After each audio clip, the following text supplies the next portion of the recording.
त्रयोविंशः सर्गः राक्षसी प्रेरणम् इत्युक्त्वा मैथिलीं राजा रावणः शत्रुरावणः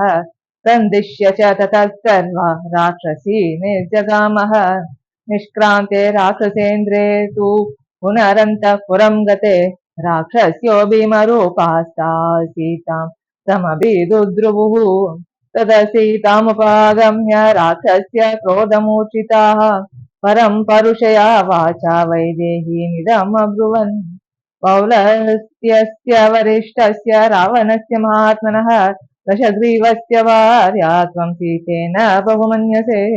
ततस्त्वेकजटा नाम राक्षसी वाक्यमब्रवीत् आमन्त्र्य क्रोधतां राक्षी सीतां करतलोदरीं प्रजापतीनां षण्णां तु चतुर्थोऽय प्रजापति मानसो ब्रह्मणः पुत्र पुलस्त्य इति विश्रुता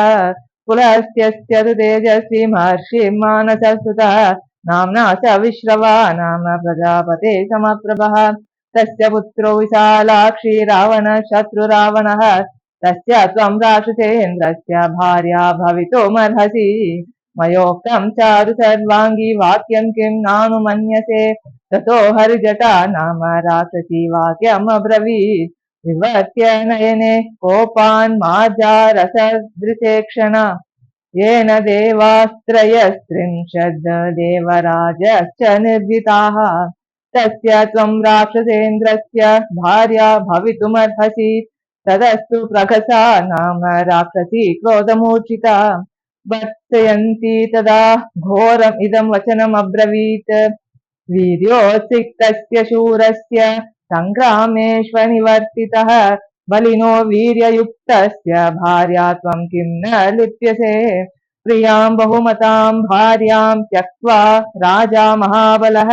सर्वासां च महाभागां त्वामुपैष्यति रावणः समृद्धं स्त्रीसहस्रेण नानारत्नोपशोभितम् अन्तःपुरं समुत्सृज्य त्वामुपैष्यति रावणः अन्या तु विकटा नाम राक्षसी वाक्यमब्रवीत् असकृद्देवता युद्धे नागगन्धर्वदानवाः निर्मिताः समरे येन स ते पार्श्वमुपागतः तस्य सर्वसमृद्धस्य रावणस्य महात्मनः किमर्थराक्षसेन्द्रस्य भार्या त्वं नेच्छसे अधमे ततस्तु दुर्मुखी नाम राक्षसी वाक्यमब्रवीत् यस्य सूर्यो न तपति भीतो यस्य च मारुतः न वातिस्मायतापाङ्गे किं त्वं तस्य न तिष्ठसि पुष्पवृष्टिं च तरवो मुमुक्षुर्यस्य वैभयात् शैलाश्च सुभ्रूपानीयं जलदाश्च यदेच्छति तस्य नैरजराजस्य राजराजस्य भामिनी किं त्वं न कुरुषे बुद्धिं भार्या ते रावणस्य साधु ते तत्त्वतो देवी कथितं साधु भामिनी गृहाण सुस्मिते वाक्यमन्यता न भविष्यति इति श्रीमद् रामायणे सुन्दरकाण्डे त्रयोविंशः